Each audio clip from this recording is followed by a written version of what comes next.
The Paperclip Murders, Chapter 14. Just like marriage. I'd like to say that the evening got better for Filbert after he got that heavy confession off his chest. But truthfully, I wasn't a priest, and the only peace that was likely to come his way was the kind you find either at the bottom of a bottle or the floor of a tomb. And once he told me, upon my inquiry, that the wrong woman's name had been Samantha, he completely went to pieces. I had a couple of drinks with Woodchuck after that, and finally managed to pour the both of us into a cab and headed back for his office. In the cab, he juggled snoring with momentary waking sobs, which was a darn impressive feat if you ask me, and my little notebook full of confusing commentary on this case got just a little bit more confusing, and full of headless chickens. Because I was drawing headless chickens in it. It's a hobby, all right. What do you got? Woodchuck woke and requested that we drop by his office so he could check his books or something else equally boring, and I didn't care at the time, so I shrugged my consent.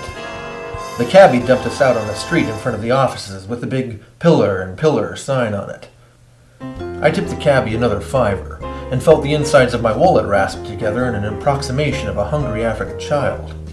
Woodchuck, meanwhile, was stealthily turning one of those unpleasant shades of green that precede what I like to call involuntary bodily inventory, and if you can say that 5 times fast, you're a better man than I, or possibly French, because, you know, those French guys.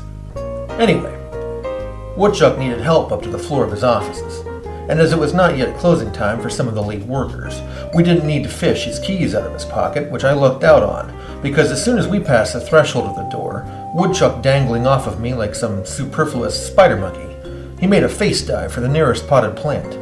And I could have tried to help, but right at that moment, the angel appeared.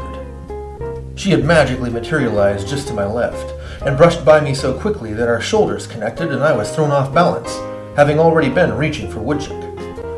I couldn't see her face. Her hair shielded it as it billowed out like satin curtains, and her head was oddly tilted, almost like she was trying not to look at me.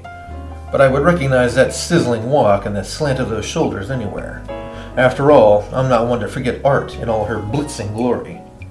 Her perfume lingered behind her as she left the office lobby, something that made me want to skip through a garden and fling frisbees at old men playing chess, and for a moment Woodchuck was forgotten. But then this earth and all its drudgery came back to greet me. I helped Woodchuck to a sitting position and got him a paper cup of water from the cooler, and he asked me if I would mind terribly pulling the daily stats reports on his desk. He said they'd be in a tan folder, and I nodded and left him sitting on the floor. One of the ladies I'd interviewed before, I couldn't remember her name, nodded at me as I walked past her desk, and I stopped for a moment and flashed her a grin.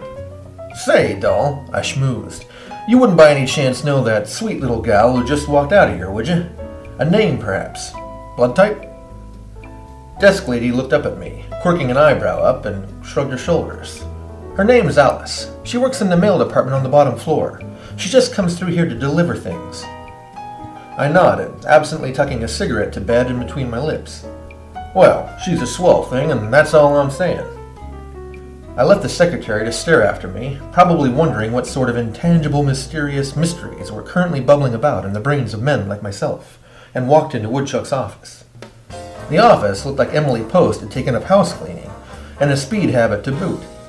I would have had to tax myself to find a spot that wasn't completely devoid of anything resembling clutter or dust, and there were absolutely, and I mean absolutely, no stacks of papers or files or misshapen gargoyle bookends anywhere.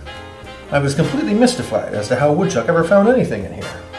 The tan folder was indeed on his desk, placed nice and neat dead center, and I scooped it up with a lazy hand and ouch!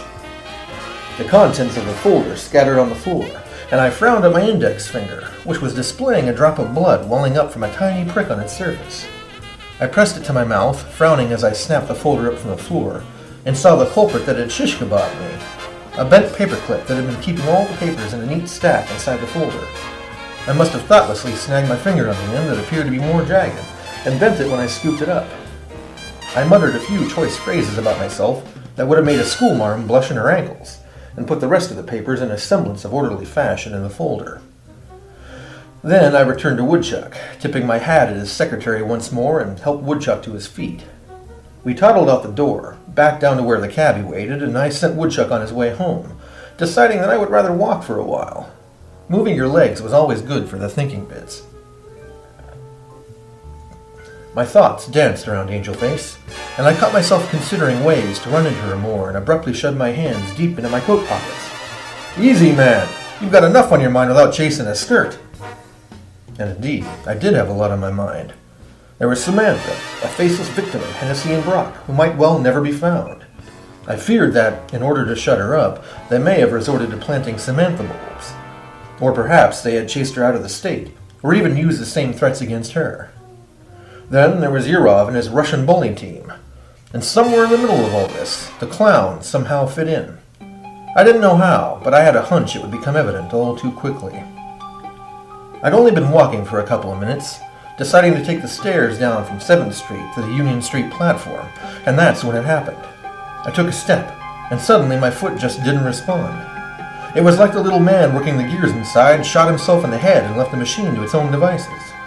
I went to put a hand out to grab the rail and steady myself, and was dismayed to find that not only was my hand stuck in the air, like a drunkard in quicksand, but that everything felt frozen.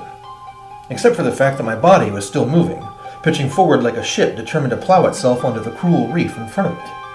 And as my body tumbled face first down the stairs, I was amazed to find that I could feel every single blow, but was absolutely helpless to stop it. Just like marriage.